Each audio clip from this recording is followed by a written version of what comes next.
Hey, what is going on, everyone? I am Ryan. I'm here with Mark from Orbit DVD, and everybody seems to be excited he's here. Mark, how we doing?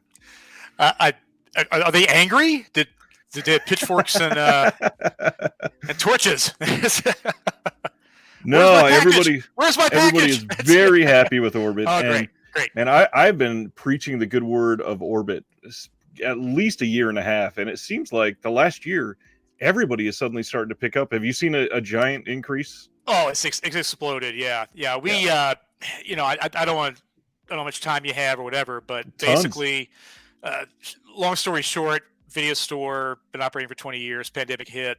We had already started transitioning over to selling movies, so we had the store was in two halves. The front half of the store was for everything's for sale. So all these horror movies, all these great boutique labels that everybody loves, we Right. had them, but we didn't sell them online. They were in the store. So local flippers were having a field day for Of years. course. But basically, pandemic hit. I said, well, what do I do?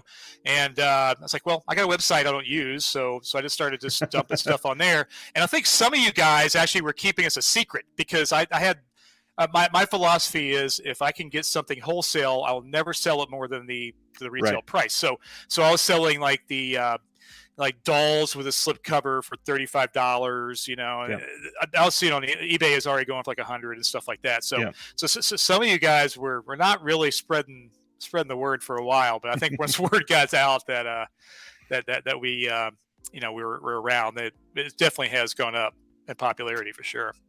The floodgates opened. So Yes. you've been around there for quite a long time. So you started Orbit yourself, is that right? Me, yeah. Yep. Basically, me. I worked. I was an idiot. I was a manager at a Blockbuster for a few years, so I was used to working until like midnight or 1. So I set my hours at the video store from like noon to 11 when I first started, and I worked noon to 11 um, every day. I actually had friends volunteer. It's like I said, you got to take some time off, baby. Just you go home. I have 2 kids at this point too, so Right. yeah, that was a rough couple of years at first, but then yeah, me. Well, what's funny, this comment kind of personifies everything about Orbit. 3 free equals thousands of dollars. Obviously, there's a lot of people that are here because you sell physical media, and a whole bunch of people, I'm willing to bet, still look at you crazy when you tell them that you work at a video store. Is that a common thing? Yeah, yeah. We paused the video rentals for we stopped them early 2021. We are going to bring them back, but Nice. I still identify myself as a video store. That's my blood. That's in my Yeah. bones. Um, and the selling of the movies is an extension of that, and it's actually kind of foreign to me because my own personal viewing habits are I usually just watch a movie once and I move on. There's so many movies out there. I'm like going, well, I don't have time to Right. mess with this one again. But yeah, I always had like maybe 50 or 100 I have lying around that I watch over and over again. But I've become a collector again too. It's like I've started a collection again because of all you guys, really. But yeah, Nice. the video store is going to come back. It's going to be sort of like smaller and punkier, Of and course. really lean and mean, basically. But I'm looking forward to it. Even without the rentals, you're still a video store. You're still selling videos. I'm a video store. Yeah, I am a video store, and I got the vibe of one. It's like Exactly. yeah, yeah. I say about half the employees, or more than half, were around during the video store part, and we're used to talking movies with people, and that's the nostalgia that a lot of people have is going to a place and just talking movies with a clerk or other people. I've seen friendships and relationships actually happen just from meeting people in the store over the past 20 years. Yeah, that I can't imagine the joy of being able to do that nowadays. I'm super jealous, genuinely, and that seems odd to say in 2022, maybe that you're jealous of somebody working at a video store, but that would be amazing. Well, don't be jealous of me, please. So, it's been a struggle every 20 years, basically, but I wouldn't change a thing. I regrets of anything that I've done. And that's the thing with Orbit is you can tell that it's done with somebody with the passion for that in mind, and it comes Mhm. across as just this vibe that you are just magnetic, and everybody wants to keep getting it. And yeah, you are taking thousands and thousands of dollars from a lot of us all the time.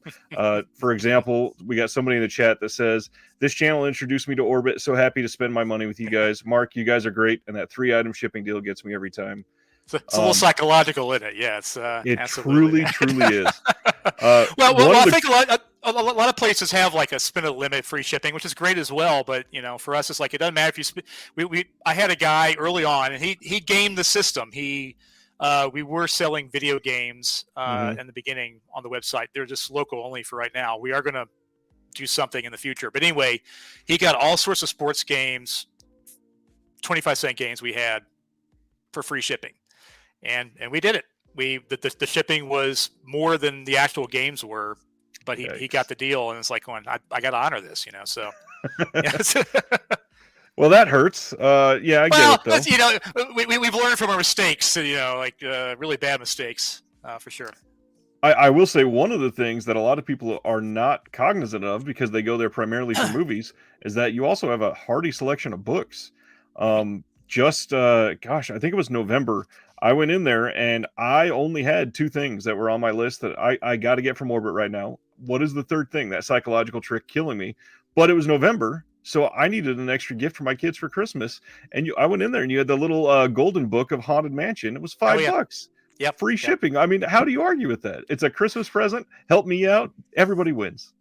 Yeah. We love the book section. It's a small section for us, but we just we noticed Asheville's a very rabid book town. Basically, as bookstores, there's quite a few bookstores, but we just like going, what are we missing here? And it's like going, well, we love the film reference books. That's usually confined to like one shelf wherever you go, if it's a Barnes and Noble or whatever. Let's expand that to a huge section. We also like the curiosities. We love anything that's the sort of witchy or anything occult related, cults, to the oddities, to just weird medical practices from the 19th century to kids we grew up on that are a little bit strange and weird. And it's like, well, that made us. Let's shove that on some other kids' psyche, to help them down that path. Well, I for one appreciate it. I'm within about 1.5 foot of a book I bought recently. I got the Paperbacks from Hell reference book, the first great, one, and it's beautiful.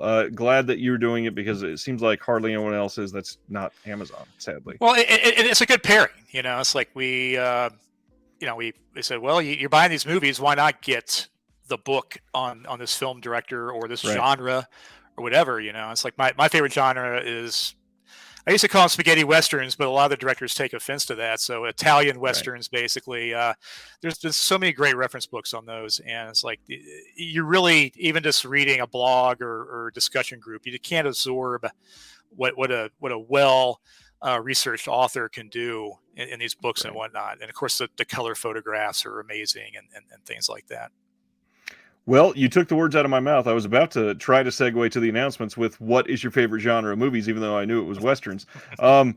If you're super into Italian westerns, what are top 3 that you would suggest people take a look at Orbit from your favorites? Well, I mean, it's like I'm going to list the ones that everybody should know, but a lot of people don't. That's true. Yeah, I mean, you really should explore. The 2 main directors are Leone, of course, is the king, and then almost if he's God, the Pope is Corbucci. So it's like both those directors are amazing. Like Leone's output is, he wasn't a lot, but Corbucci, of course, did Django and Great Silence and things like that. So I really love Death Rides a Horse. I'm a big fan of that. It's a weird one that we sometimes see used come through, and it's screaming of a reissue. And I forgot who had one of the people from Vinegar Syndrome told me who had the rights, and I forgot. But it's not really Italian, but it's maybe European. It's definitely European. It's Cutthroats 9. I saw a trailer for that. I collect trailer tapes. I love trailer tapes. That was really my jam in the 90s when I had thousands of VHS tapes in my house. I watched trailer tapes incessantly, and the trailer for Cutthroats 9, it was dark and dingy and nasty and gritty. And I'm like going, there's no way this film can live up to this. Well, guess what? It lives up to that trailer 100%. It is a definitely a film you guys see if you haven't seen it yet. But like it came out on DVD, say probably 10 years ago, went out of print, and it really needs to have a really big deluxe reissue for it. I feel like Code Red may have put that out. Yeah, I think Code Red, maybe DVD only. I can't remember a Blu-ray coming out for that. I once again, so much comes in, I can't. Right. So much goes out, so I can't. What I was getting at with that is a lot of Code Red titles are getting announced with better releases over the last. That's correct. Yeah, would not be surprising at all if that was bundled in with something else. Correct. Yeah. Well, speaking of Leone, we're going to be talking about him tonight. So let's get into some announcements. Oh, I know which one. Yeah, I know which ones you're talking about. But go ahead. First up this week, we have Flower Drum Song coming from Kino Lorber. This is coming on May 24th.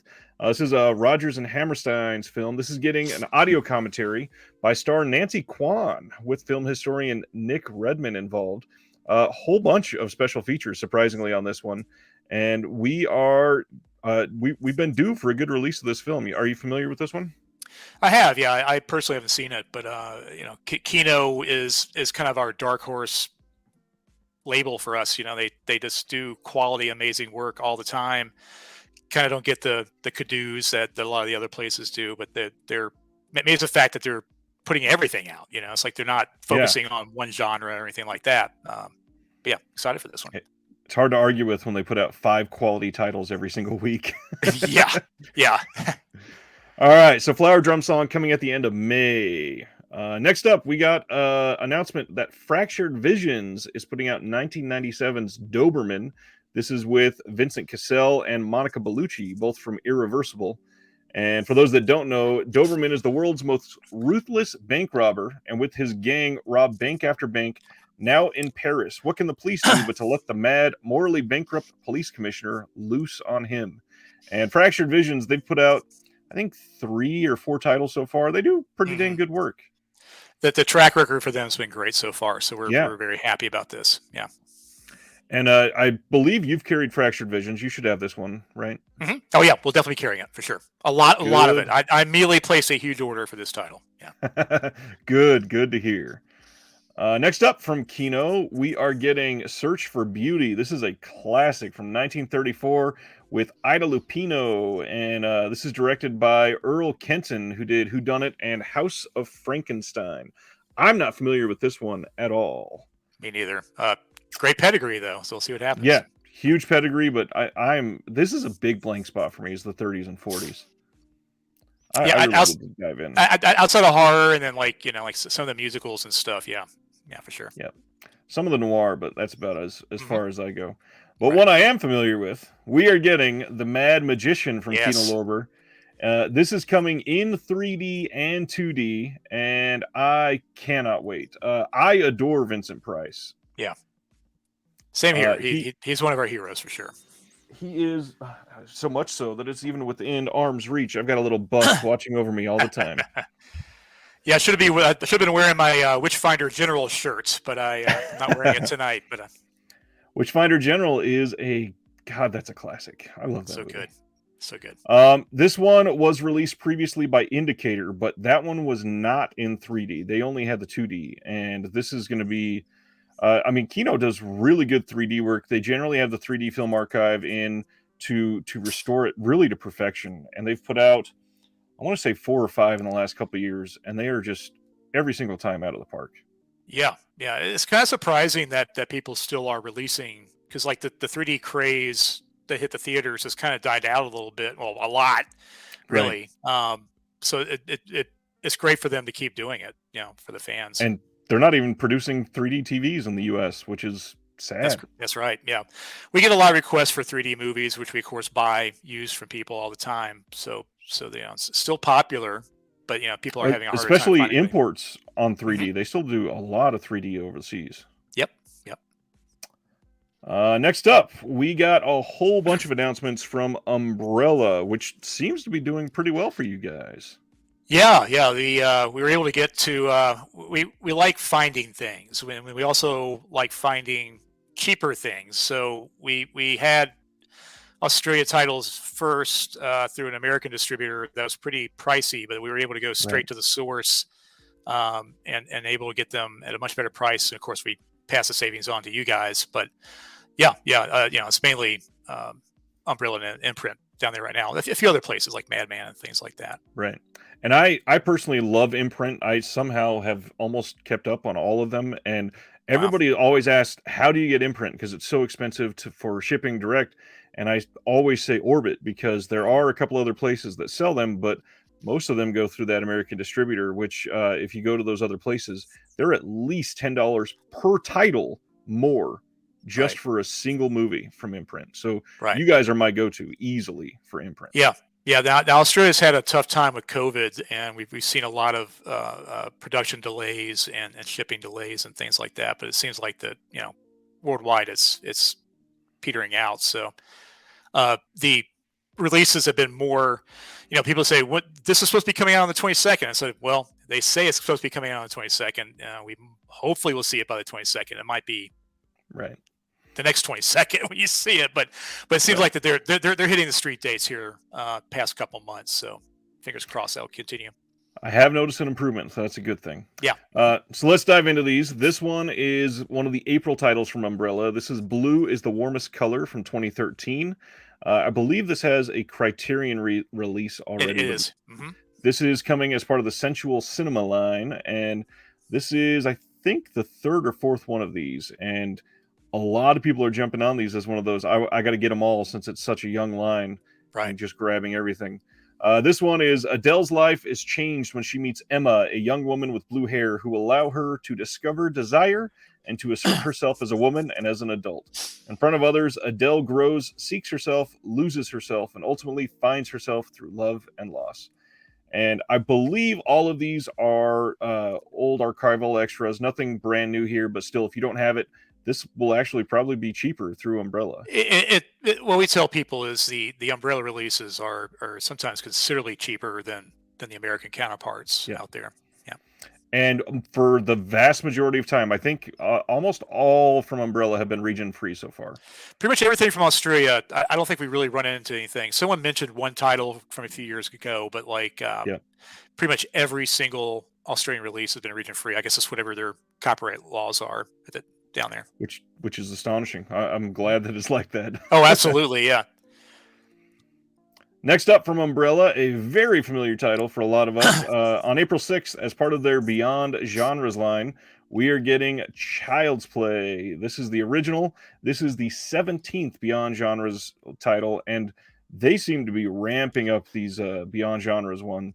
I would liken these to like a Scream Factory Collector's Edition type of release. It comes with a good slipcover, comes with usually a fair amount of extras, and this one is not an exception. This has an audio commentary, two audio commentaries with scene-specific Chucky commentaries, and then a introducing Chucky, the making of Child's Play, behind-the-scenes special effects footage, and all kinds of other stuff. And if you happen to be one of the lucky that is the first 100 to pre-order this from Umbrella directly, which it's probably gone already, but they are also giving away a Child's Play air freshener with these. So Orbit will have this one undoubtedly. And it looks great. This looks like a really good release, and the Scream Factory release is getting hard to find, and this will probably be a higher quality than the studio release that is out there in the U.S. now. Yeah. I think that it's been out of print for a couple of years now, right? The Scream Factory, yeah. And that Scream Factory one was everywhere. You used to be able to get 15 copies at Best Buy at once, but not anymore. Yeah, we got a bunch in, but they somehow repackaged them so like a warehouse label was actually under the shrink wrap, and it's like, what can you do? But jeez, yeah, they're still sitting in our closet somewhere. It's like bastards.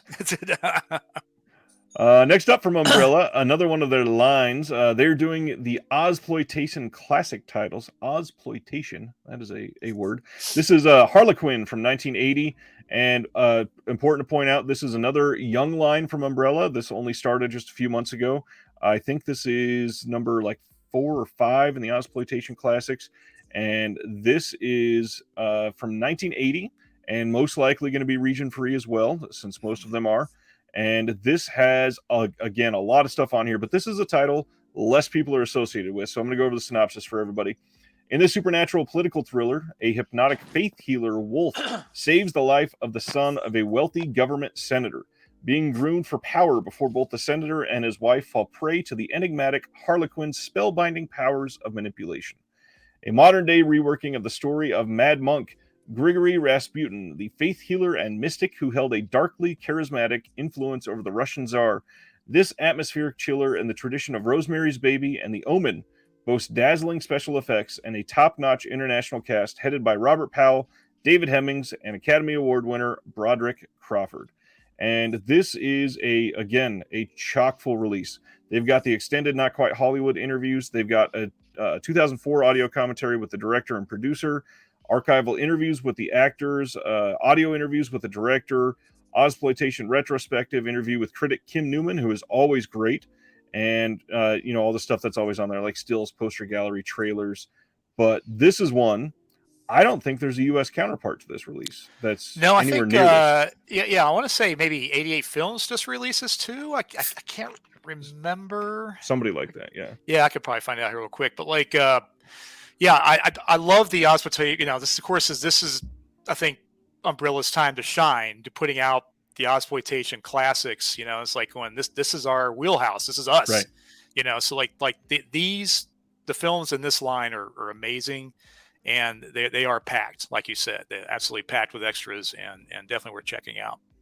And I've never seen this, so I'm kind of excited. Neither have I. I've heard a lot of really good things about this one, but I've never seen a good release, so I've been holding out.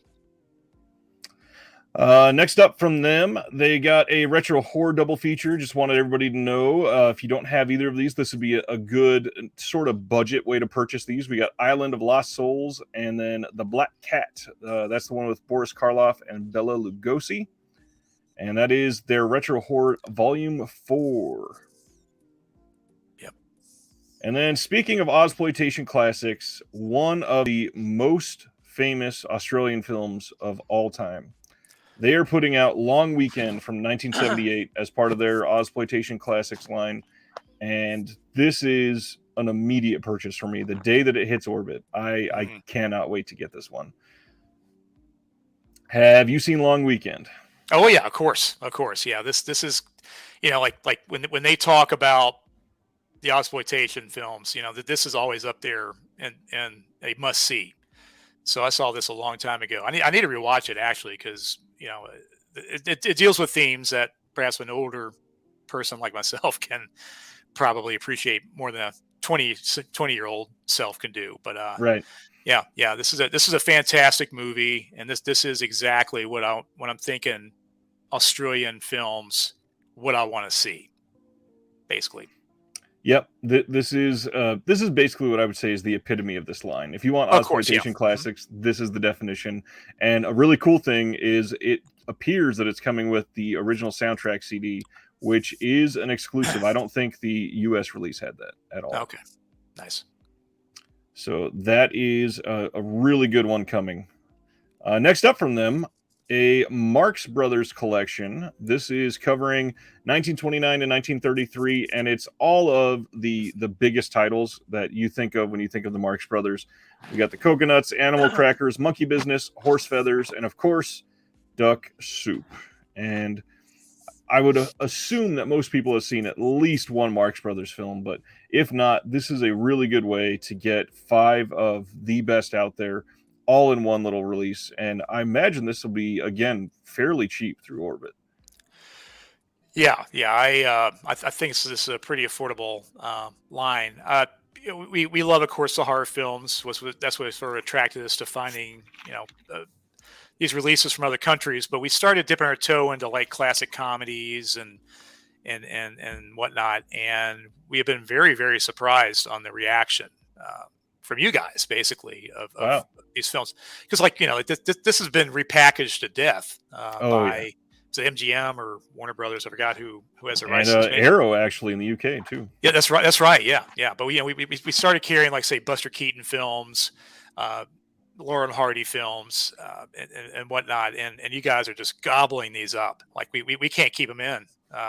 We have to reorder them every week, and That makes me so happy to hear. I'm extremely happy about that, and it just shows how how universal physical media collecting is. It's not just honed in on one genre out there. It's everything, right. and people want to collect the stuff they'll keep going back to, and all these films by the Marx Brothers are stone cold classics for sure. Yeah. I did want to say before I keep going too much, I am seeing everybody's questions in the comments. We're going to go back to those after the announcements. Keep them coming in. I'm not ignoring you. The show is all about interaction. It is the way everything's set up. It's nearly impossible to do the announcements and the questions at once. So we'll come back to the questions. Keep them coming. Next up, another brand new line from Umbrella. I think this is only second or third release. It's the third one, I think. Yeah. Third one. This is Films of Fury. Oh, that's right, because one of them isn't even out yet. Yeah, so this is Films of Fury. This is their third release, The Way of the Dragon from 1972, with a little-known guy called Bruce Lee. Some people have heard of him probably. This obviously is going to be a really good release. Same thing, got a slipcover on it. There's a feature documentary, Iron Fist and Kung Fu Kicks, celebrities interviews, including Sammo Hung, somebody that we've talked about quite a lot on this channel. Simon Yam, Paul Puyi, Wang Jing, Flora Chong, Clarence Falk, Rocky Lai, alternate opening, trailers from hell, and then one of the biggest exploitation names of all time, Australian director Brian Trenchard Smith on The Way of the Dragon, giving an interview there. But this is obviously a classic, and if you've not seen it, this is the perfect way to pick this up. Yeah, this line actually has been a little disappointing for us. We figured that you guys would be jumping all over it, but I guess you got the Criterion set at half price. Yeah, that's a good point. A point down the line, but like they're putting enough great extras on these discs to, I think, warrant picking them up for sure. Yep. And I mean, more Bruce Lee is probably coming soon, I would imagine. Oh, of course, yeah. Another one of Umbrella's lines is Sunburnt Screens, and this is number 19 in that line, with a couple familiar faces. You got Heath Ledger on the front here. Rose Byrne is also in this film, as you can see there. That is a very young Rose Byrne. This is from 1999, called Two Hands. When young, struggling go-getter Jimmy is offered the shot of a lifetime working for local crime boss Pando, he grabs it with both hands. But not everything goes to plan, and when his special delivery goes missing, a package of $10,000, he finds himself in a whole lot of trouble with the boss and in desperate need of help. Sunburnt Screens has been a really interesting collection, I'd say. That there are a lot of films that have been overlooked that are surprisingly high quality. And this one, really important to highlight this. 4 brand new features here that are only on this release. All new interviews with the producer, director, actor Brian Brown, and actor David Field. And then, of course, there's original cast and crew interviews, behind-the-scenes featurettes, and then all the other stuff that comes on every release. This looks like a really good release of this film. Yeah, and I'm not familiar with this, and I think that's a great thing about this line is the fact that, like, we were like going, order what? Get this? Huh? What? Right. It's like we pick it up, and it's like, oh, we sold out. We sold out. So, people have heard about these films, or they're just collecting the line, or whatever. But yeah, it's been great getting these in. Brian Brown has had a very good week this week. I can tell you that too. So, and then obviously a lot of their films that they're putting out on this, they seem to have at least one really big name in every film. And when you've got a name like Heath Ledger, everybody flocks to him nowadays. Of course. Yeah. I assume this will do very well at Orbit. Oh yeah, for sure. And then one more from Sunburnt Screens. This is number 20. This is The Light Horseman. Have you seen this one? I have not. I've heard about it, but I have not seen it. No. One thing to point out, there is a longer cut out there. I don't know if it's actually on home video, but this one is the cut version that they are also releasing. It's a good 12 or 14 minutes shorter too. But this one is, in the great Australian spirit of courage and high adventure comes a true blue legend from the creators of Far Lap and The Man from Snowy River. 4 gallant men of the Australian Light Horse Regiment are thrust into the last great cavalry charge when the British campaign in Palestine becomes a stalemate in 1917. and a desperate attempt to aid the Allies cause 800 young Australian horsemen set off against gunfire and insurmountable odds in a last-ditch attempt to save the attacking British soldiers from imminent annihilation by the Turco-German army. And then this one also has a couple new interviews with the producer and with the director, and it does have an archival commentary with the director. So lots of good stuff again on this release. So maybe where we've got at the least one charge of person. Charge of the Light Brigade came from, perhaps? That is exactly the first thing I thought. Yeah. At least one person saying that it's love for a great time and a great movie. So I will definitely be looking into that one. Yep. But oh man, I think this might be the release announcement that excited me the most this week. We got coming in on May 30th from Fractured Visions, 29 Palms. This is from 2003, fairly recent film. David is scouting locations for a film shoot. Katya is his girlfriend and a willing travel companion. Together, they journey through the barren landscapes of 29 Palms, fighting, making love, arguing, and making up. Yet there is a darkness following them, an ever-present danger that is waiting to catch up with them, even in the middle of nowhere. Now, this is Fracture Visions is proud to present French provocateur Bruno Dumont's brutal experimental horror in HD to the UK for the very first time. A film that was divisive now as it was upon release. 29 Palms remains his most stunning and daring work to date. And this is coming in their classic, already classic, super special editions with the slipcase, new artwork, booklet, 6 art cards, limited to 2,000 units, and all kinds of special features. I don't think I've seen this one. Have you seen this one? I have not seen this one, no. I have not. And it sounds intriguing as hell. I was actually born and raised in California and grew up probably about an hour away from the city of 29 Palms. And that city is scary as hell because it's in the middle of BFE. A lot of people are familiar with 29 Palms because there's a Marine base out there. So they got family members or they know somebody that went there or they were in the Marines, whatever. But there is nothing for miles in every direction from 29 Palms. So this one is certainly intriguing. Yeah, we're excited about this one too. Good. Next up is Massacre video title, Phantom Killer 2, coming on DVD from Massacre. This is going to be the cover art on it, and new widescreen master, totally uncut, infamous Polish giallo by director Roman Nowicki. I believe they put out the first Phantom Killer, but yeah, now they are putting out Phantom Killer 2. I imagine this is not one you've spent a lot of time with. Me personally, no, I haven't. We're trying to get all the Massacre videos in because you guys really want them. So we'll get this one for sure.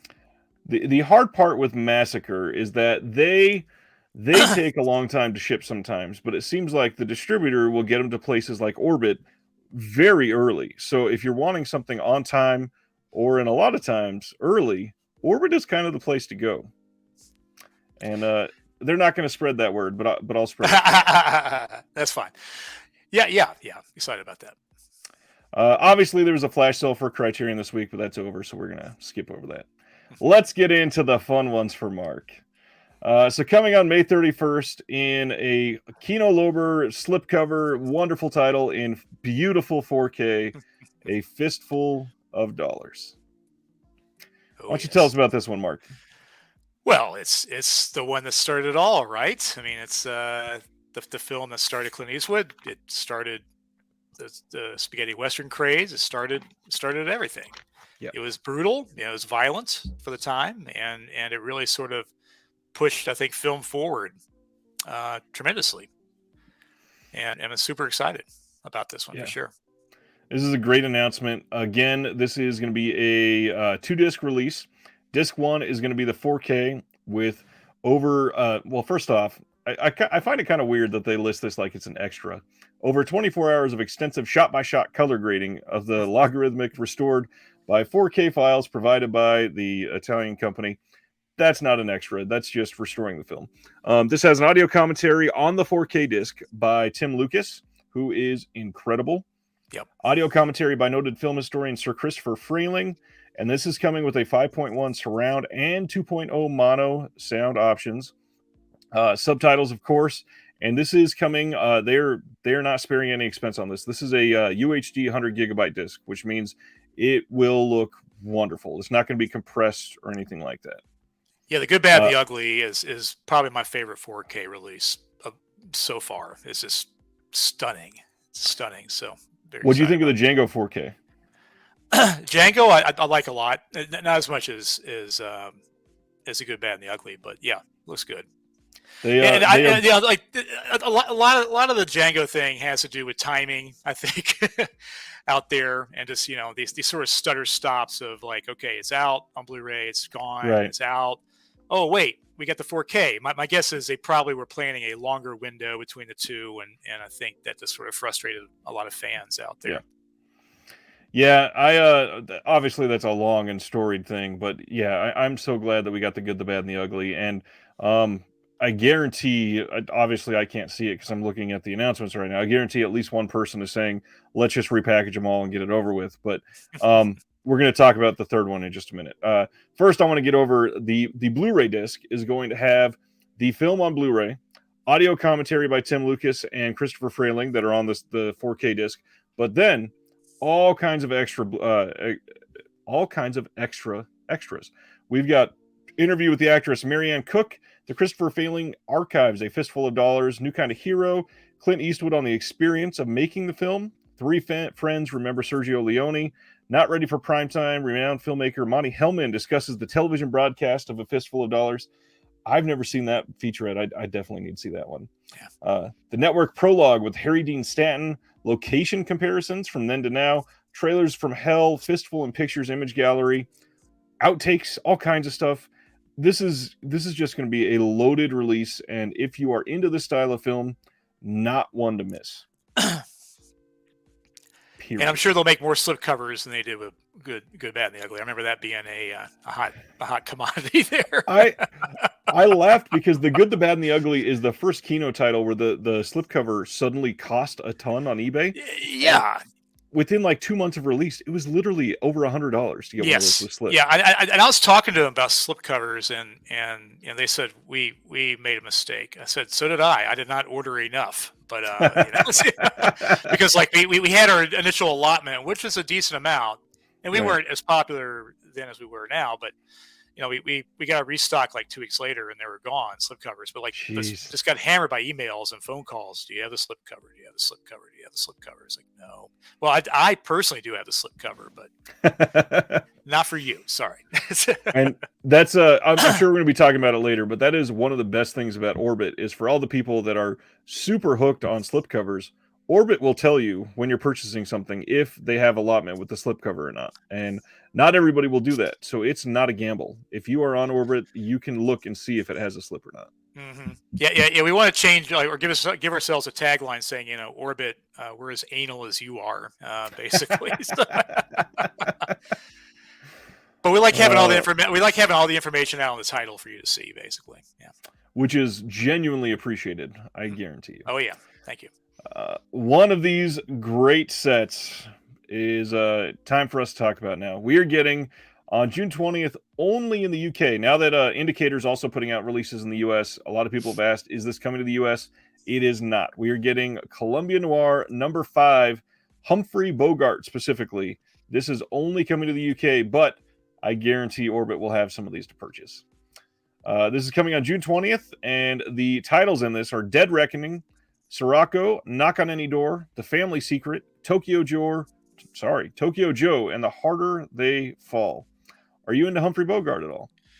I am. I mean, I appreciate him and stuff. I mean, it's mainly more just the films itself than him. I think I've seen about half of these, and they're fun. They're good. This is a great set. This is a great line for us. We love the noir set from them for sure. And a lot of people are getting more into noir. Kino's releasing a ton of noir. They've already announced. I think they're up to 5 or 6 that they've announced from their line, but we already know that they're doing like 12 of those. So there's a ton coming. There's so many, because you had high budget and then you had just bottom of the barrel films, just hundreds and hundreds being released for a while. That's very true. The other Indicator title that's coming out in June, this one is coming in the US as well as the UK, and this is Pastor Hall. I have not seen this one, but it sounds surprisingly great. This says this is the world Blu-ray premiere of Ray Bolting's uncompromising Pastor Hall from 1940. This is coming on the 20th of June in the UK, 21st in the US and Canada. This bold, stirring tale is based on the true story of Protestant minister Martin Niemöller and is one of the first anti-Nazi dramas ever made, having had its original production delayed by British censors who were not yet ready to be openly critical of Hitler's regime. This was unavailable for many years and is now newly restored from a 4K scan of the nitrate duplicate negative by Powerhouse Indicator. Sounds great to me. I've not seen this, obviously. It's been hard to find. Yeah, looks good. Yeah. Yeah. And obviously, this is going to be limited edition for their first. Usually, it's like 2,000 or 3,000 titles. But again, Orbit should have this in stock, I'm aware. Speaking of the UK, coming on April 25th from 101 Films as part of their Black label in a really loud slipcase design. This is Johnny Mnemonic from 1995, starring Keanu Reeves. And this should have been released last year. The synopsis for this one says, it's the year 2021, and Johnny is a data courier with a secret. He is carrying a dangerous stash of information in his mind and must race against time, money, and gangsters to deliver the package and save himself. Accompanied by physically enhanced bodyguard Jane, Johnny sets out to acquire the passwords he needs to save himself. Worse yet, he is hunted by gangster Shinji and businessman Takahashi, both of whom seek the data that Johnny possesses. And these Black Label releases that they put out generally are pretty loaded. This one's going to have an audio commentary by Rich Johnson, limited booklet. They've got a set of 6 art cards, and then a short film adaptation of William Gibson's short story, The Gernsback Continuum, director commentary, Japanese director's cut in SD, some featurettes behind the scenes, and a music video. Are you into Keanu Reeves or Johnny Mnemonic? Yeah, it is good. I'm more into 101 Films though. They're doing the Lord's work basically. They are putting out every release like this is just an amazingly packed, beautiful. Just the moment you take the cellophane off to pop in the disc in is just it's wonderful. And I saw that cover thing today. I said I need twice as many as I normally order from 101, and I did. I ordered a lot of these because this is gonna be a huge hit for sure. Yeah, and 101 Films has stepped up their game quite a bit. At the beginning, they were kind of a low-key sleeper label, not many people getting stuff from them, and then suddenly they're putting out some great releases. Like the last broadcast, I feel like that had to do pretty well for you guys. You sold out of it a few times. It's done very well, yeah. Mm-hmm. And on top of that, a lot of people may not know this because it was kind of quiet last year, but with that last broadcast release, they silently sort of said that they're coming to the U.S. later this year. And the last broadcast is going to be a U.S. release, so keep an eye out on that. Which is weird because it's Vinegar Syndrome too, right? So it's the same film? I can't remember. The last broadcast is 101 Films put it out in the UK, and then they're putting it out themselves. Okay, all right, gotcha. And I thought that was the next one. Scorpion Releasing is putting out Jude with Kate Winslet on May 24th. I still find this very odd because of the year this came out was 96, and Kate Winslet is playing second fiddle to Christopher Eccleston here. Yeah, I normally cite this whenever I see a discussion online. It's like the most depressing film ever made. I normally have you seen this?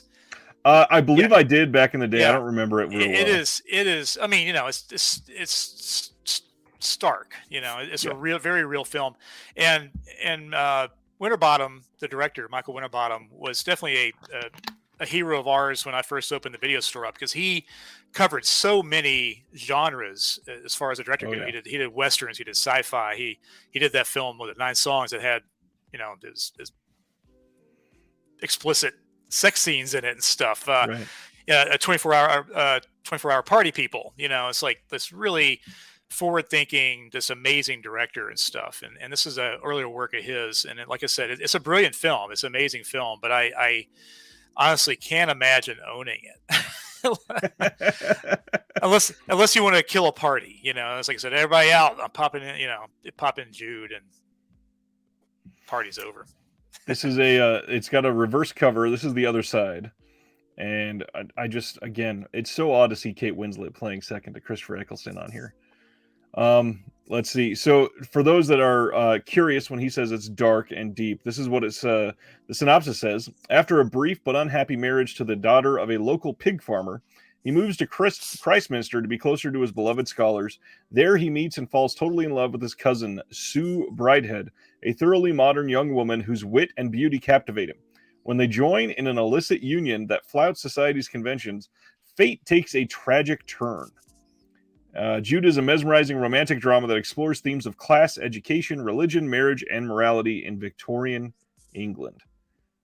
And I might get it. Oh, it's been too long. I don't. Please remember. do. Please do. I'm daring you to buy it. That's it. Remember that we do buy movies through the mail too. So if you want to sell us anything back like Jude, feel free. That was going to be mentioned a little while. Thanks for bringing it up. Yeah, we'll come back to that part because I want to hit that part home. Oh, sure. Yeah. But first, I want to hit home for a few dollars more.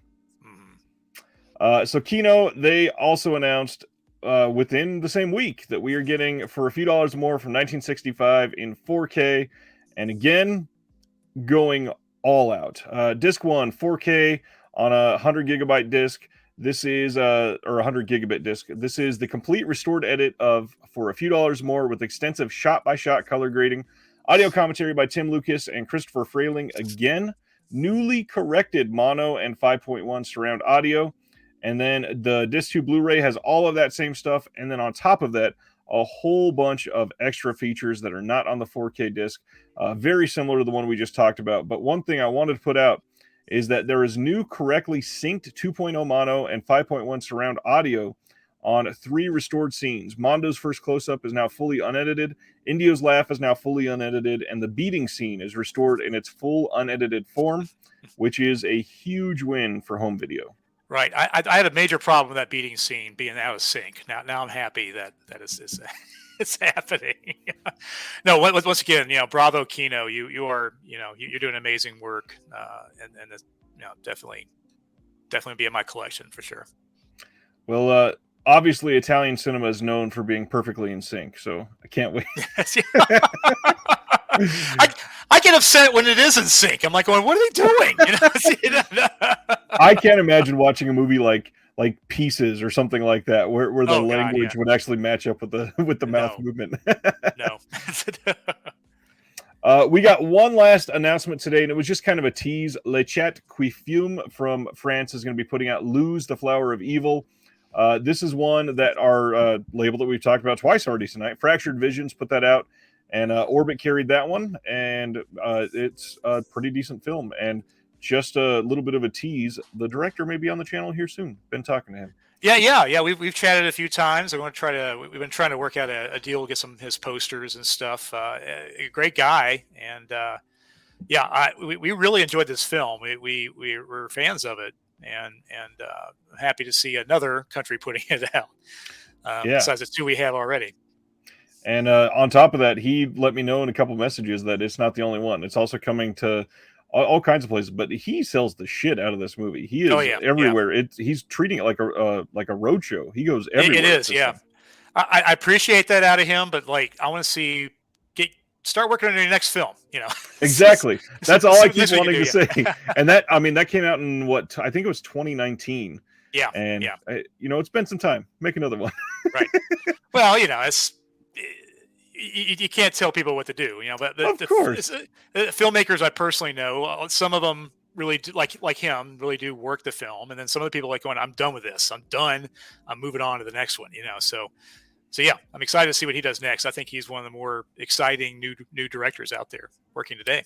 And he is, again, very approachable. So somebody like this, Absolutely. It would be really interesting to see the entire process of filmmaking, because he may very well, now that he's gotten a little bit more of a following, may be sharing a lot more than most films. That'd be great, because you don't see that all the time, for sure. I agree. One thing that we always share after the announcements is what's coming out next week, in case any of you passed on some of them or maybe forgot what's coming out. But the cool thing tonight is we're literally talking to a retailer who has about half of these that you can purchase right now. So let's start talking about some of these. Next week sees the release of An American Werewolf in London in 4K from Arrow. The Sword and the Sorcerer in 4K from Scream Factory. The Apartment in 4K from Kino Lorber. Le Cercle Rouge in 4K from Criterion. There's so many 4K titles. I love this. Yeah, it's crazy. West Side Story's coming out, not Boutique, but Dream Little Dream from Vestron will be here next week. Red Rocket from A24 is one that a lot of people have been waiting for. That's a love that director. Love him. Sean Baker is incredible. Yeah, Tangerine Photo Project. Yeah, he is also very approachable on social media. He's always willing to talk to people. Sean Baker is great. Awesome. Nightmare, one of the Hammer titles from Scream Factory, is coming out. Have not heard anything about shipping yet, but Contraband and Murder in a Blue World is slated to come out next week from Cauldron. We'll see on that one. Starflight, I think that's a Code Red title. Something like that. Let's see. Anything else super special? Kino's got some of their old titles coming, like Rock Hudson and Strange Bedfellows. Zoot Suit is coming from Kino. Fast Charlie, I think that's a Code Red title as well. A lot of Code Red recently coming out with Kino helping them. Yeah. They need it. You know, we love Code Red, and it's good. I don't know if Kino has been nudging them a little bit, but it's like it's great. I love what they're putting out. Bill from Code Red has not been in the best of health for the last couple years. About that. So Kino must be doing a lot to help him. But it is normally about this time that we go over a collection update, and not to spring it on you, have you gotten anything yourself recently that you want to share?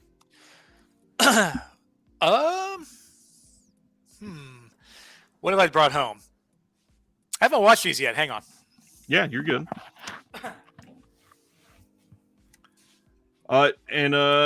I'll look at a couple of these comments here before I go back through all of them. John says it's a big week. Sword and the Sorcerer, Nightmare, Touch of Evil, 4K, 2 Cauldron, and Death Game. Oh, yeah, that's right. Death Game from Grindhouse releasing should be shipping next week as well. Oh, yeah. And that's I don't know when we're going to see that, but we will see it at some point. We bought these off a customer who came in the store, and it's thoroughly enjoyable. 2 Michael J. Pollard films. Billy the Kid Was a Punk. Nice. And let's see. Well, this is mainly a Robert Redford film, but Little Faust and Big Halsey.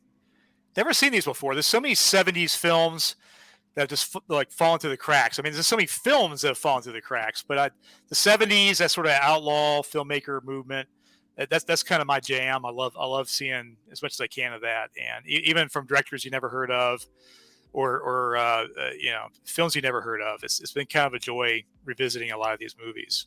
And there's so many back then to discover. A lot of them were just easily overlooked back then, and now getting huge releases nowadays, or even just small obscure releases, but getting a following because people are suddenly discovering them from 50 years later. Correct. Yeah, absolutely. To prepare for this, I went and got some mail recently, and I happened to have from who an Orbit DVD package, and I figured, why open it? Let's just wait till Thursday. So I got this little special setup. Let's start a second camera here so that we can make this a little bigger for everybody. Where's mine? And I'd love to hear what you think about some of these, because some of these, you are literally the only people in the U.S. that can get these or are selling any of these. Okay. Some of them are some bigger titles, because I think 2 of the I'm a junkie. Mark will be able to attest to this. Yes, I ordered too many times, and these are 2 orders that were bought so close together that he said, let's just put them together. So the first one, this just came out recently, Kids in the Hall Brain Candy. I am stoked to see this restored, and love Kids in the Hall. I am a sucker for some of the retro VHS packaging, and I'm glad that a couple of these are on top so we can get through these cheesy ones first. But they just got in Side Out from Mill Creek. Okay. All right. Let me add something about Side Out. We had no idea. I have no idea what this film is. It just missed me somehow, and we can't keep it in. It just sells out as soon as we bring it back in. It's literally because of the slipcover, probably, but a lot of people might recognize this cover as well. It's got C. Thomas Howell and some decent imagery. It's not rated R. It's a PG-13 film, so that's a kind of befuddles me. A lot of those are. Let's see. This one I can't actually show on YouTube. Let's hold that to the side. Show us a spine. Come on. I will cover the good bits. So let's go through some of these. This is the fancy package. I got these two, and then to make my 3 and get free shipping, I had an alert set for the Faceless Media Book from Germany. Mhm. I've been wanting this for a very long time, and not very easy to get media books in the U.S. Orbit has suddenly, it feels like, started getting those in. Is that a new thing for you guys? Yeah, I have the German films have been kind of our white whale. We would email the companies, and of course, you know, the rumor or the word is that some of these companies are not putting out fully legitimate copies of these films. But you know, I would email say Coke or Koch, I guess Koch, which is a big company. They actually are here too, and then other smaller companies. And I said, do you sell direct, or do you have a distributor that you can point me to buy German films? And absolutely every single one of them answered in a very German response, which is no. So that was about a year and a half. But then finally, one company said no, but talk to this guy. I'm like, oh. So we talked to the guy, and the guy goes, yeah, I'm the guy. And so it's like, okay, so we have started stocking German films, of course, Austria, and he says he can get other films from mainland Europe too. So of course, our new white whale is that company Cinemuseum, which is putting out these humongously beautiful, expensive sets. Do you have one? Do you have a set? But if you all are into this type of thing, and you're seeing these scrolls come by of like a humongous Jaws or Exorcist or whatever, that's Cinemuseum from they're Italy. So we said we would like some of these. If you can get them, we'll take however many copies you can give us, and we'll see what happens. So yeah, it's happening.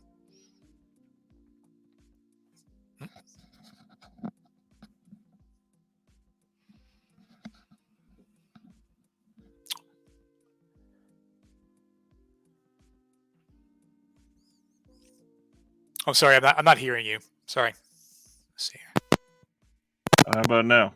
Oh yeah, we're good. Okay, we're good. I wonder if it's because I removed that. Shouldn't have. Okay, Oh, yeah. So this is this is that, and this is the back. I'm curious. Let's see. What was I going to ask about this one? This I think had been sold out for a while. Was this one hard to get? There we go. No, it wasn't. We were told, like, as soon as we see like the media announcement, to basically tell them how many copies we want, like now, So Right. so that was one they were like, we want these. I believe it is out, completely out now. So I don't think we can get any more copies of that one. Yep, that makes sense. And actually, this is another one that had been out for a while, and I love the cover on this one. This is can't show the back of this one. This I believe is Blood on Satan's Claw in 4K, and this is not one that you can get a 4K release of in the US. Severn put this out, and I think even that is either out of print or like convention stock only, and you can get later. Let me with a slip cover, hide a little bits there, and you can see everything else. Yeah, and this was confusing about the German releases. Is I think that's one out of maybe 6 or 8 covers you can get of Blood on Satan's Claw. So it's like, okay, what covers do people want? So we've been just sort of guessing, or just sort of just reading, on Facebook groups or whatever, what people are excited about. And by the way, if you are on Facebook, there are all kinds of groups that you can get in that are either just appreciative of the media books, of steel books, of certain labels, and Mark is active in a lot of them and is eager to listen and find out what everybody wants. Not only that, but he's also on Reddit. He is everywhere. Mark is somebody that is able to answer your questions no matter where you are. And I am glad that you were able to answer this one, because I've been wanting to see this film all year, let alone in 4K. I finally have Verhoeven's Benedetta. Speaking of sexy titles that I'm not supposed to show on YouTube. Nothing crazy on this one, which is surprising considering the film that it is. Yeah, and as far as I know, that's the only, or maybe the first physical media release of that film. It's Correct. not in the UK yet. It's not in the US yet. My guess is they were maybe trying to get some nominations out of it, Yep. and it's not released stateside. Last one is the most naughty one that I can't show. So let me. Nightmare Symphony media book. This is some really good art, and the Germans really know how to do this right. And this is an example of something that Mark was just talking about. I think this one had 3 different covers, and the way that they go about these, it's so odd because some of them get, literally, this is not just me throwing a number out. They get 111 releases of one cover, 222 of the second one, and 333 of the third. Mm-hmm. And I imagine that by some point when you are able to get to these, a lot of them are sold already. So we're just lucky to have somebody like Mark who's able to get his hand on some of them. Yeah, and I always say is the more we sell, the more we'll buy. So just keep that in mind. I love the German covers because a lot of them are based on, even though they're newer films, they're based on sort of those classic 50s and 60s Edgar Wallace art, right? These thrillers that were very popular in mainland Europe at the time. Before we get into the 347 questions that we've been asked, is there anything amazing that you've watched recently you want to touch on? Amazing. Or nothing awful. Really. I love awful. Don't we all? Yeah, not much. I mean, I finally caught the Edgar Wright film. Was it Last Night in Soho? I just watched that recently too. Yeah, I really liked it. I thought it was great. I think maybe it didn't get the love that a lot of his fans were expecting. I don't know, but it had everything in it. I thought it was a really good film. I do too, and it felt to me like a fairly natural progression for everything that he's put out so far. It's I don't really want to say heady, but it is dense. Like there's a lot of, if you're paying attention, there's a lot of things that pay off in his films. Yeah. And we watched. We bought a 4K of the Silence of the Lambs Kino. Now this is one where Kino does exceptional work with 4K. I personally did not see much of a difference in the restoration. I'm sure it's there, and I'm sure if I did a side-by-side analysis, I would see it. But I was never really sold on 4K for older films until I saw The Dawn of the Dead 4K, and it's like it's a beautiful release. Now I get it. Yeah, I understand it. Yeah, for sure. Django was one of those for me that I used to watch Django, fuzzy TV with my great grandfather for years, and seeing that in 4K was a revelation. Yeah. All right, let's see what some people are saying. One of the first comments was, "My wallet might be angry." I get that a lot. Let me add something, especially with gas prices going up. It's like going, we all have hobbies, we all collect, we all have things, but like don't overextend yourself, guys. Come on, it's like you could buy a $5 movie and be happy, you get that dopamine, or you buy a $100 movie, but it's like don't put your life in stress buying these things. They'll come around again. You'll get Absolutely. them. It's like I collect 8-track tapes. I'm a big fan of 8-track tapes, and there's stuff I've waited 20 years for, but I get them. It's like you just wait for the right opportunity, and you'll get these things. So don't. And we're kind of finding it out right now. Yeah. All kinds of stuff is getting re-released, and people are getting upset. But in all reality, think about all the people that couldn't get that first release, and now they're amazingly happy. Oh yeah, of course. It's like these will always be available again. It's like either a used copy or you're in a trading group or whatever. It's like just be patient, and these things will come to you for sure. Yep. Friend of the channel, Sardis, says, "I miss family-owned video stores. Felt like an extension of home." One of our viewers, Cohen, says, "Love the new chat feature you guys added." And let's see. Bubba Fett says, "Orbit is my favorite company. I think my post office hates me, though, because I get so many Orbit boxes. Thanks for great service and packaging. This is Clinton from Mississippi." Thank you, Clinton. You think your postman hates you? Think about our postman. Like, what do you think he feels? Because we don't take the mail; they pick it up. We finally got this post guy who is amazing. He's very zen, And he goes, "It's my job. I like my job." I was like going, finally, it was like, you're great. We gave him $100 gift card for Christmas, and not part of it was a bribe, but part of it was just out of thanks. It's like going, dude, you're perfect. Don't leave us ever. And that shows what kind of company Orbit is. So if you want to be somebody that if you want to be involved with somebody that will treat others well, that's the kind of company that you're getting with Orbit. Well, you don't want to piss off the mail guy, not at all. That's very true. Bubba Fett says, I bought the Stephen Thrower Fulci book today that you guys posted about on Facebook. Yeah, that's I made a mistake of posting that, period, but we sold out in 30 minutes, I think. Right. Well, this is one of those things where we found out Amazon only has a paperback version of this for some strange reason, but the hardback's been available forever, and it's been selling the hell out of it. That's frustrating, and that's again another reason to not go Amazon. Not to mention, it will come in perfect condition from Orbit. That is the best thing. Almost all the time. Yeah, and that's the good shipping materials always ships in a box. You don't have to worry about bubble mailer getting put in a poly mailer and banged around on a USPS truck. I love the fact that our boxes are being used for in between you guys when you're trading online and stuff like that. Our boxes are always being reused. I love it. I think it's great. I never get rid of them. Let's see. Question from Collector85. Will Orbit ever do pre-orders? That is our plan. I don't think we'll be able to extensively do it as much as other companies are doing, like Diabolic or Grindhouse. The main thing is we want to make sure the system is set up perfectly before we get started. We don't want to, I don't want to cuss on here, I guess, but I don't want to I don't want to clusterfuck. It's like we don't want a disaster. We want to do it right. It's also for us is space is an issue. We don't have a back room per se or a warehouse. Our warehouse is our sales floor basically, and we have 2 small offices upstairs that we use. But it's going to happen. I'd say it'll happen sooner than you think, but it'll be far enough away to where we'll be able to do it right.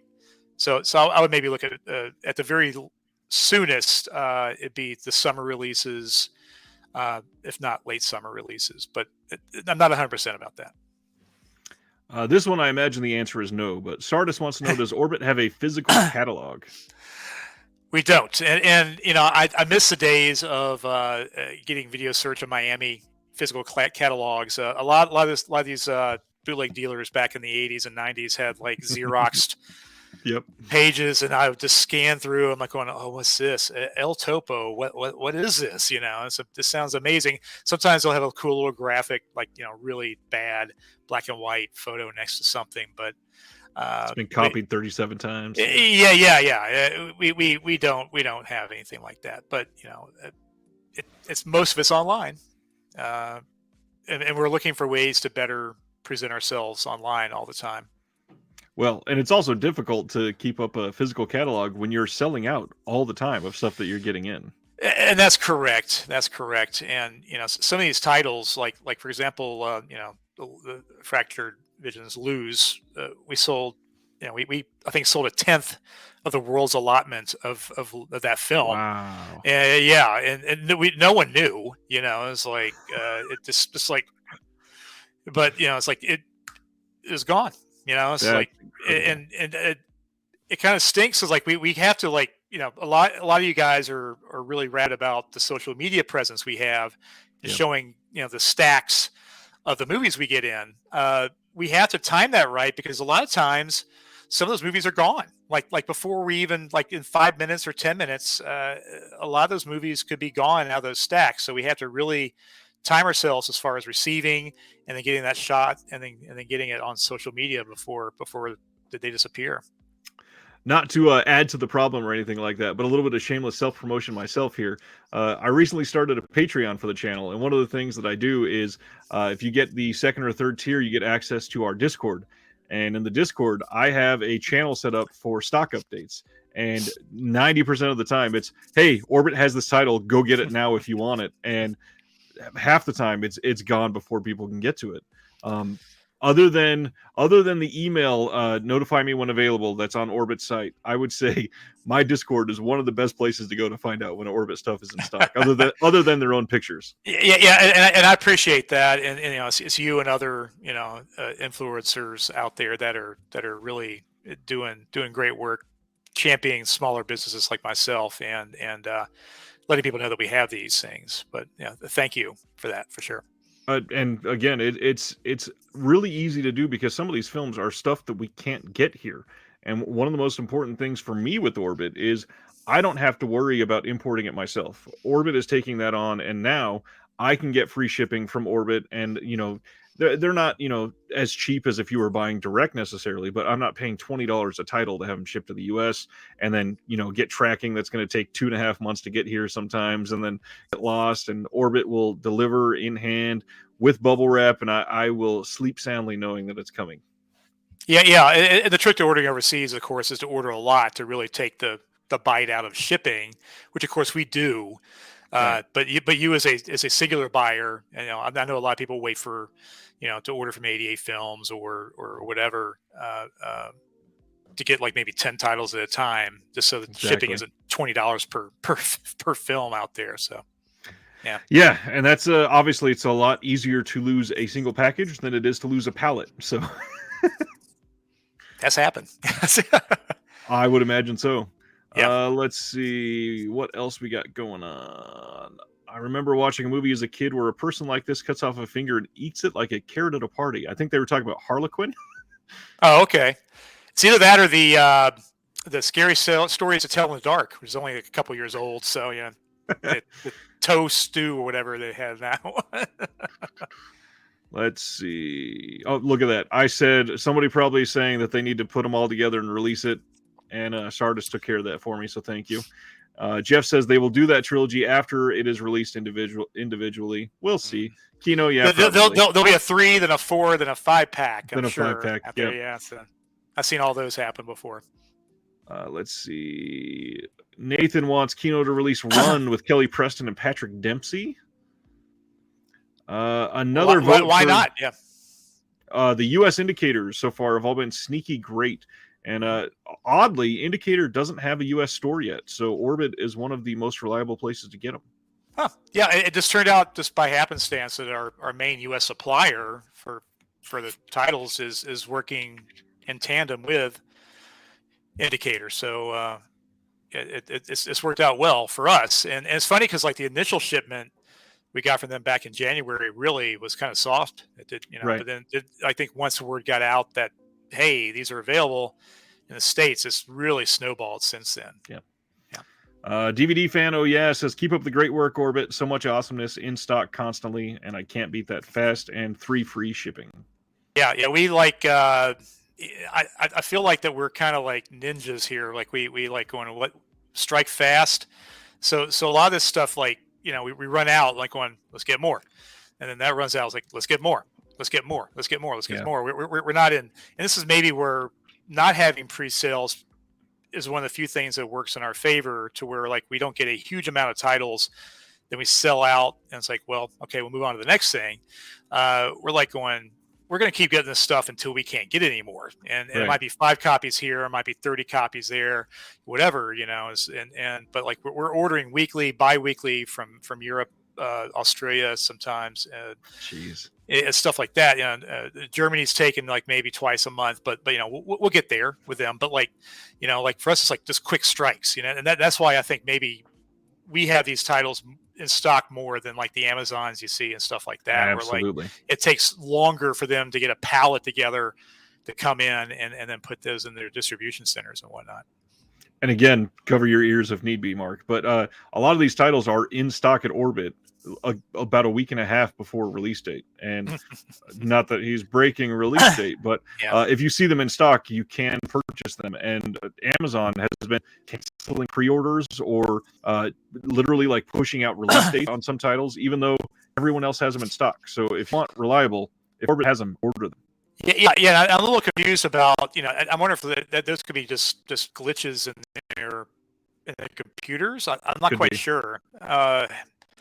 I try to remember one title that it's a big title that happened recently, maybe around Christmas, where like the official release date, we had it on the release date, but Amazon didn't have. It could have been the Halloweens, the 4K Halloweens, because that was a major snafu there, to where maybe they pushed back those release dates. And that one, there was a Scream Factory error where they got shipments of Halloween 2 to Best Buy, and everybody was pissed off because they changed the release date for 1 out of 5 titles. That's right. And yeah, a whole bunch of places couldn't get them. But with the Amazon thing, I've noticed a lot of Arrow titles. The limited editions have been available from Diabolic and Orbit and Grindhouse and shipping, but Amazon will say, like, we can't get it to you for 3 more weeks for some reason. Mm-hmm. Yeah. I mean, like I said, I don't know how they do business, but we don't like sitting on things. So it's a good call. I'm sure you guys don't either. Yeah. Chester 22 says, "Will you be getting any more Turbo Kid in stock?" I think that's the Raven Banner release. Which version? We have 3 different VHS you can buy. Come on, yeah. Raven's Banner is great. Got a great relationship with those guys, and they haven't really done anything. We usually wait till like they have some new releases out, and then we'll just do a huge restock. But yeah, Turbo Kid definitely will get more of those in. Good to hear. Mm-hmm. Speaking of stock questions, Bubba Fett wants to know, is Orbit getting the deluxe Dune release? I think it's from Cook. I think it's Cook Media. That thing looks incredible. And I think that release has the missing documentary that was supposed to be on the Arrow release. Okay. If I remember right. Yeah, I haven't asked about that one. Of course, I think that's probably the biggest company in Germany. I will inquire about that because they were maybe the first ones to have American Psycho 4K a few years ago, and I've been drooling over cock, I guess, ever since. Oh, Mark, I love you. Coke. Let's see. Sardist asks, "Will you offer credit?" Not sure what that is getting at. I credit everybody. My wife, very supportive. My kids, my staff is amazing. If you're talking about trading in movies, yes, I do that. If that's what you're talking about. So let's talk about that, because I was going to bring that up. Like I said, Orbit, as far as I'm aware, is the only reliable place that I know of that if you have boutique releases, you can physically send them, and Mark will give you credit in the store, or I believe you'll send cash too, basically, right? I'll do cash or credit. Yeah, I mean, this is just an extension of our normal daily business. I've always bought movies from people since day one, and I'm like, I think early on doing the mail order stuff, it's like going, well, let's see what happens. So I put the feelers out there, and is some heavy hitting customers like you that initially started that, and then I think we're good out that we're fair. We're not going to be like I'm trying to think of some chains that buy movies, a Bull Moose or maybe Half Price Books, I think is another one, or whatever that are just really. The prices aren't great. Like I always tell people, though, as like I said, the best way to make, if you're looking to make money, is to trade amongst yourselves or sell it yourself. That's still going to be the number one way that you can maximize your dollar. However, if you just want to get rid of some bunch of stuff in one fell swoop, you can email me. Usually a list or photos as well. It's webmail@orbitdvd.com. That address is on our website. And I'll give you a quote. If you don't hear from me in a couple of days, feel free to poke me again. I'm not offended by that. Like you said, I'm on everything. So my brain gets scattered with the day-to-day operations of the store sometimes. But and it's not just related to movies. We buy video games from people. I know a lot of people are collecting video games to movies and vice versa, for that matter. And we bought plenty of games from people, bought collectible items from people. We just bought someone mailed in. They drove this up. It was the Fulci bobbleheads and stuff, But like I'm into that stuff as well. Anything that's collectible. I would say the one thing that is frustrating for both me and the customer is autographs really don't have a value to them. The value is you personally going to the convention and paying the money and meeting the person and talking to them and having them sign, that is astronomically higher value to you than me buying it and selling to somebody else. Plus, if you said to Rob on there, I have to find a Rob that it's a Tom Savini fan out there as well. So, but anyway, like yeah, and it can be normal movies as well.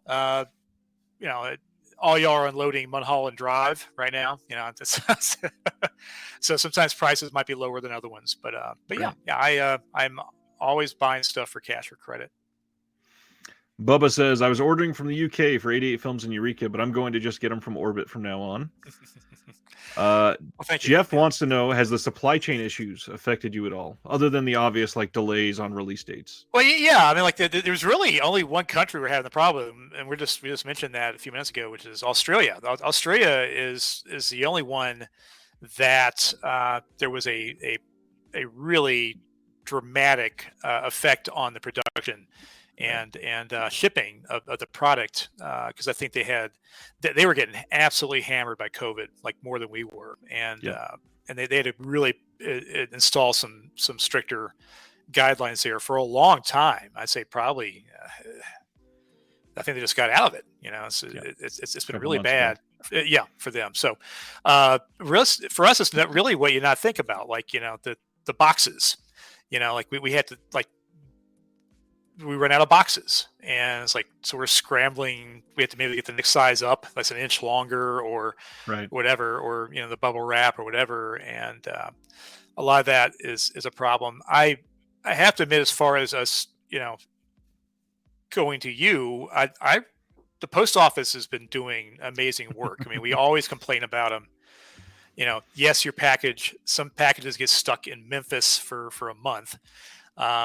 But overall, just think of what they have to do on a daily basis, and the fact that how much that has increased over the past 2 years. They've done great, and to the point where other shipping companies, I'm not the biggest fans of as far as shipping out, but the post office has been reliable. As far as movies, I would say probably.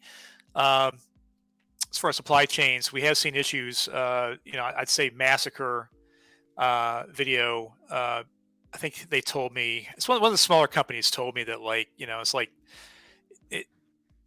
they have an order to go through a plant or a factory to get these things made, but then Disney's pushing through the Eternals. Well, they're going to do the Disney film. You're going to take the money, and then you just got to wait. So. But I think remarkably well. I think America's held up. I mean, I haven't seen too many delays, right? And it's like not in physical media. It seems like no. But honestly, you want them to delay with all the screwed up discs we've seen over the past year too. It's like we want better quality control out there. Yeah. We want them like Nintendo. It's like, don't put it out until it's 100% right. It's like we want. I can't imagine how many emails you get about screwed up discs that should not go to you. And thankfully, so many companies have flat out said, and Vinegar Syndrome has been great about this, and that they were one of our first champions even before we started the mail order business. We have a great relationship with them, but they publicly have said, do not talk to where you got this from. Talk to us. It's like, and even places overseas. We had one customer who had a crunched, I think, imprint disc, a case. They mailed them another one. They mailed them another one from Australia to the United States, and their customer service for most of these places are top notch. Yeah, they're great. I would agree. And speaking of that, that's a perfect segue. Is the free shipping deal for U.S. orders only? Do you even ship internationally? We do, yeah. Okay. And it's coming with its challenges. Yeah, the free shipping right now is for U.S. only. We maybe reach something in the future where you have to spend an amount, and then we can do it. But the international shipping is a mess. That's a mess. Exploded over the last couple of years. Yeah, that has been the most challenging part of this, because we're on social media, we have a website, we're worldwide, and we want to help everybody. We've shipped to, God bless them, Eastern European countries, pretty much everybody, South Africa, Brazil, Mexico, Canada, of course, is big, UK. Scandinavia. It's not daily, but a few times a week, and we want to be accommodating to everybody.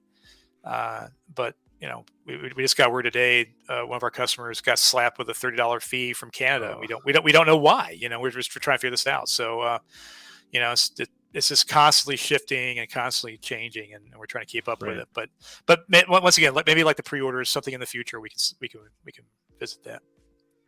Couch Odyssey wants to know, what are Mark's favorite all-time physical releases, and if that's too broad of a question, or maybe just this past year. I always have this in my pocket. I always give this, but it's an endlessly shifting list of things. For me, it's like just rewatchability. Like I said in the beginning, I basically watch a film once and I move on. I really don't see. It's got to be a really special film to me to be able to keep it and watch it again. Right. I say overall, the number one for me, the most perfect film is Goodfellas. Goodfellas, if it's on TV, even with commercials every 5 minutes or whatever, I'm watching the damn thing. I just like, oh yeah, halfway through, I'm going to watch the rest of this, But the first film that really put me on this path was my mom took me and saw Fantasia when I was like 4. Became a big horror and dinosaur fan after watching that film. Mythology, that was eye-opening for me. I'm pretty sure someone took me to see the first 2 minutes of Fantastic Planet when I was like 3 or 4. They quickly got me out of there, but I vividly remember the first 5 minutes, and that's been one of my favorite films. Still listed as one of Mark's favorites on the site right now. Yeah, absolutely. Yeah. Well, we really should update that a little bit. We're humongous fans of Jodorowsky. I love weird movies. I love bad movies. These type of things have rewatchability to me. Jodorowsky to me is probably the most surreal filmmaker out there. I can watch any of his films, even his recent ones, and find things I missed the first time or the last time I watched him. Jodorowsky is so big for me. It's like we actually named a company that we were able to buy our property a few years ago. It's called Holy Topo. We just Holy Mountain and El Topo together. Right. What else is up there? I grew up in the 80s. I was a teenager in the 80s. So Evil Dead 2 is way up there for me. Not so much the slasher stuff. I mean, like I do enjoy those. I'm a big cartoon fan, so like I said, Fantasia, Fantastic Planet. I love Disney. I love Disney. I think they're great. Even recent films, I really a big fan of. Tangled, I think is great. Tangled is incredible. I mean, like Lilo and Stitch. Even the past 20 years, you start going through and like going, yeah, this film's great. This film's great. This film's great. I mean, they just do great work, and big fan of that. Like I said, Sergio Leone. Good, Bad, and the Ugly, definitely up there for me for sure. That's one I can just watch all 3 hours of it over and over and over again for sure. Over the last year or so, obviously you've gotten thousands of different titles come through the store, but is there any physical release that has been eye-catching enough to where you go, oh my God, this is beautiful, or something like that just really sticks out to you? I'd say, the Edgar Wright film, Last Night in Soho, really struck me. I mean, I think it's great. The time period. I love that time period of sort of like mod, pre-hippie London. I agree. And it's just an amazing idea, and it just had everything in it that I thought was great. Past year. See, a lot of this is pandemic brain too. It's like going, okay, that's true. It's like, is it last year? Is it 2 years ago? When was this? What's going on? Right. I really loved Nobody. I thought that was great. Nobody is fantastic. Yeah, I watched that like 3 times. I really, like I said, I really watch a film more than once. I say the one that is most endearing to us is Psycho Gorman. I think that one. I've shown that to so many people. They sit down like going, "Have you seen Psycho Gorman?" It's like, "Well, I'm not really in this." Like, no, you're watching this. We're gonna watch this right now. And Psycho Gorman is when I went to theaters in the pandemic, like the throes of the pandemic. Oh I my had God. to see that one of the theaters.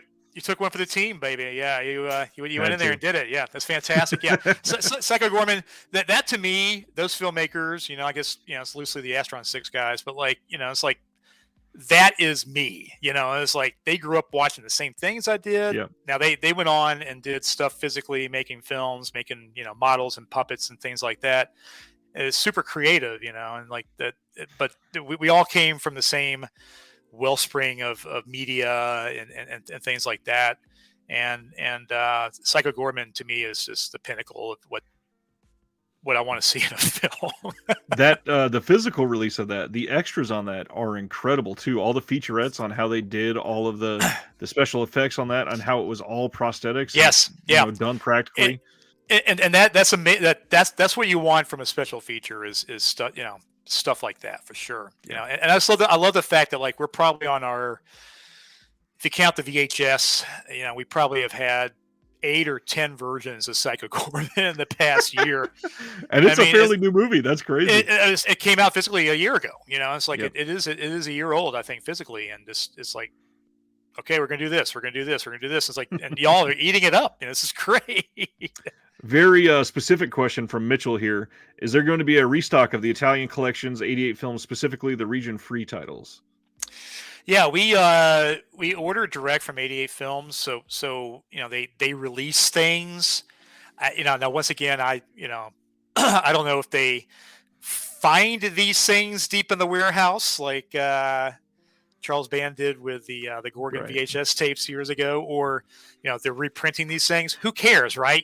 So it's like we were able to get what's the big one from them? Some of the Shaw Brothers films that were out of print for a while. Just pop like Hex, yeah. They just pop back up, and it's like going, yes, give them to me. So we're always, our feelers are always out with them. We're always asking them questions, and they, if they make them available, we'll pick them up. However, what I do tell people though is like if it's an exclusive somewhere or it's out of print, we buy stuff used or new. Right. So keep an eye on the section to see if it pops back up again. Sometimes we get a lot of like the Art Original special releases of the Argento 4Ks. We weren't able to get them. But we had a decent amount of stock that we bought from you guys to where it seemed like that we did stock it new for a while. Right.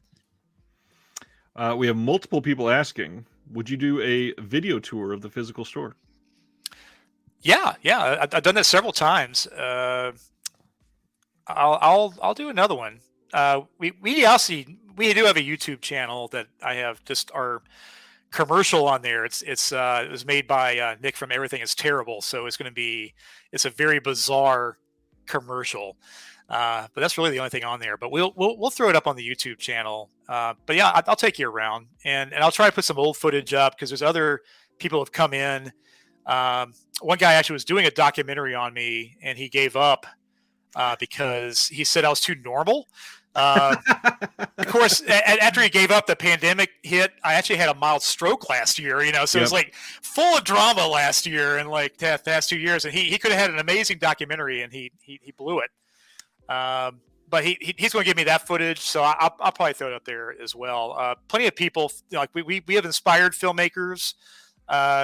So many people have gone to film school who would rent movies from us as a teenager and things like that. So many people have filmed us in the store.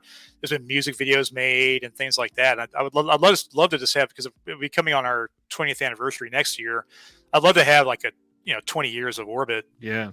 Just in one place. But yeah, I'll go through. Let's say next month or so. Sure. Not a bad thing, but you kind of took the blanket out from under me. On my last question was going to be, I know last year you had a giant health scare, but you seem better than ever. Is everything good now? Well, I would say good. I mean, I'm older. Right. Yeah. I basically I had everything checked out. I've been healthy as a horse despite my size until last year, basically. But I had everything checked out when I was 50, and everything was fine. Blood pressure was great. Cholesterol, blood sugar, all that was fine. Of course, the pandemic happened, and there's been a lot of stress. And right. I mean, running a physical store is it's a lot. It ain't no joke. Yeah, it's definitely tough.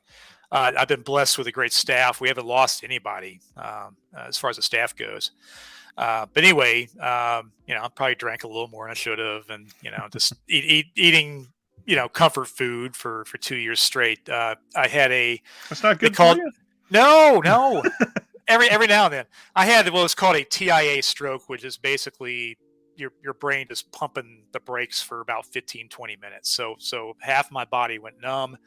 I fully recovered in the ambulance going to the hospital. I asked them to turn around and take me back to work because this, of course, happened at work. They refused. They ran some tests and everything's through the roof, of course, blood pressure and cholesterol Right. and stuff like that. So yeah, I've lost 20 pounds since then. I exercise. I eat better. I only drink a drink or two a night instead of probably the 5 or 6 that I was doing. But yeah, I feel a lot better than I did. That's a positive. Thank you. The last thing that's here is Mark. Your site's design, it comes off. I don't want to put Diabolic down, but comes off as very friendly. Nothing Uh, against them, but it might be the smiling TV mascot guy. well, okay. So I want to say about competition. I refer people to both them and Grindhouse all the time. Like I love those guys. They're great at what they do. And actually, I'm super excited because Mike from Grindhouse actually has moved an hour and a half away from us. He's in Knoxville, Tennessee. We're in Asheville, North Carolina. So he's on one side of the Appalachian Mountains. I'm on the other side. So I'm very, very excited to see what he's doing because he's opening a physical store. I think he had that already in Tampa, but it's going to be more. It's much bigger. More of a story, yeah. And actually, I'm calling this the Horror Highway because you're going to have me, then you're going to have Mike, and then it's actually my hometown. My friends opened up a place called the Dungeon, which has a lot of movies and games and stuff too, and they're carrying a lot of the boutique labels as well. So someone could spend a day or two and hit me up, and then hit up Mike, and then hit up the Dungeon in Maryville, Tennessee. And like I said, I'm calling this the Horror Highway. But yeah, the website we started off basically just me, at the beginning of the pandemic and just throwing crap up on the site, and then we were just working on it. I have some people that are perfectionists that work for me, and they've been doing everything they possibly can to make this the best experience that they think that they can provide for you guys, and I think they're doing a good job with it for sure. Oh, yeah. And we just get so much product in. It's just we're just constantly putting stuff on there, especially the used items. Like if you go through the used items, it's just day after day after day after day. We're just getting so much stuff in. It's really exciting. I mean, it really, really is. But yeah, I like the layout. Of course, there's things that we wish you could do better. But we're sort of restrained to our knowledge of how to make a website, and then also the program that we're using. Well, it works really well, better than a lot of others. And in fact, one of the only other things I wanted to point out about the website that a lot of people don't know is possible is if you just input an order and you go, oh shit, I wanted to add this too and I forgot. You can edit an order that you already put in, and it cancels the order. Everything stays in your cart, and then you go and add that item and check out again. Yeah, now that's one thing where it needs to be tweaked a little bit because if you're ordering a one of a kind item, it actually disappears. So I've lost something. Yeah. You might need to contact us. However, we are going to make this. This is one program. Our in-store program's another program, another company. We're going to make it all one company in the next month or so. So that part should be fine. You can't fully cancel an order. It's I can't do it today. It's we understand. So you can cancel or edit orders for sure. But if we have multiple copies of stuff like the new releases and things like that, you can definitely go back and edit. That is awesome. And again, books, they're still getting books in all the time. And again, they're selling out. I think this one was just added today or yesterday, and it's gone already. So if you're wanting something, pay attention to the to their Facebook page, all their social media. They put out the pictures of what's coming in. And again, I'll throw out, if you're really interested in something, my Patreon. If you go on that Discord, I always put like the big things that people are on about that have been out of stock, or suddenly you can get it at Orbit. You can't get it anywhere else. So. Mm-hmm. Like I said, I mentioned this before this discussion as well, but like what we try to do in the web page is like create transparency. Mm-hmm. We want you to see, when you see that title, we want you to see everything that you might have to ask about that title. It defaults to, if you don't see a format on there, it's a Blu-ray. If it's a foreign disc, we'll let you know what region it is in the title. If it has a slipcover or not, it'll be in the title.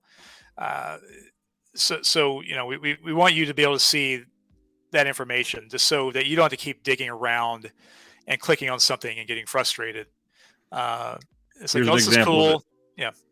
Yeah, you're right there. Region B got the slip. You can add it to your wish list right here. You can add it to your cart. All of the information about it below, all the extras, the synopsis, everything. Mm-hmm. And then we just added down there in the bottom right the chat option. Yep. Yeah. So if you have a question, we asked like anything, a question about a particular order you place, that you send us an email, because the two people that are doing the shipping, that's just the routine. The first thing they do is they look at the emails every single day, then they go back during the day and continue to answer the emails. But if you have a product question or anything else, feel free to hit that button, and I'll try to get back with you as soon as I can. Not at 2 a.m. though. It's like I'm not going to answer that. That's one of the things that Orbit is historically known for. And for those that have never bought from Orbit, incredibly honest, incredibly, lots of integrity. But the big thing, customer service is above and beyond anything that you can imagine. I posted this on Reddit today to see if we can get some people to come watch, and somebody commented that just this morning they ordered something at 10:09, and by 10:40 they had a tracking number. It does not get a whole lot better than that. So you'll get stuff quick, and honestly, even the media mail, I feel like it comes faster from Orbit than other places. Yeah, it really depends on what your shipping lane is. We're kind of like perfectly placed in the East Coast. We're halfway between the Northeast and the South, or Florida. So like a lot of shipping is going this way already. Up and down, north and south. So if you're in the Northeast, or majority of our shipping goes to Illinois and stuff. That gets there in a couple of days. I had one go to Wisconsin in 3 days. Media mail. It blew my mind. I don't know how it happened. It just went with the wind, I guess. And now we have a comment that says, "I once got a tracking number 9 minutes later." You must have ordered. Yeah. This is the guy from Reddit. He said that was me that commented that this morning. Well, thank you. If you order early morning, depending on how many packages we have, then you should get it shipped by that day. Born to be Rad says, "It's insane. I ordered something from Orbit on a Saturday, and it was at my house Monday, and I live in Rhode Island." Wow, that's pretty impressive. And that's what I'm saying about the post office. It's like we all shit on them, but like it truly is an amazing machine that shouldn't work. I mean, it's an American invention that's incredible, and yes, we are going to have packages that get hung up here and there, but it's like for the most part, it works great. It does. It seems like there's a handful of hubs that if it goes through that hub, you're probably going to get screwed. Jersey is one of the big ones. Memphis is a big one. Memphis is a bad one. Like if I ever see it in Memphis, it's like, oh, no. We had a trick for packages for a while, but they sort of neutered us with the media mail. We were able to kind of push everything through for the longest time, but they made some changes to where media mail you can't do anything anymore with those. So, oh well. Well, the last thing that I had on my stack to ask about is you had a pretty decent sale last year. Any chance there's another one of those coming? Oh yeah. I liked being the sale after the sale. So, and I'm mirroring some friends that had some humongous sales on Black Friday. Right. We are shooting for A couple of big companies do halfway to Black Friday, so I think we're going to do a halfway plus 1 week to minus 1 week Nice. to Black Friday. So we'll look at early June. Perfect. Yeah, that was insane. That was crazy. We learned a lot. Lots of tears shed. We got pretty much every order out in 2 days. So I apologize about the delay for everybody. That was definitely, we're definitely not on our best work that sale. Yeah, we mailed out. Let's just say that, like, I was expecting a great day, a great night. We did 4 times the business that I expected, and it was Jeez. thank you everybody for that. Uh, but yeah, there's some things that we need to tweak logistically, and then mainly shutting the store down. Well, when you're If legitimately only expecting a certain amount, and you guys, really, that was like the time when you blew up was right before that. That Yeah, was the pinnacle of what you could have done right around then, I imagine.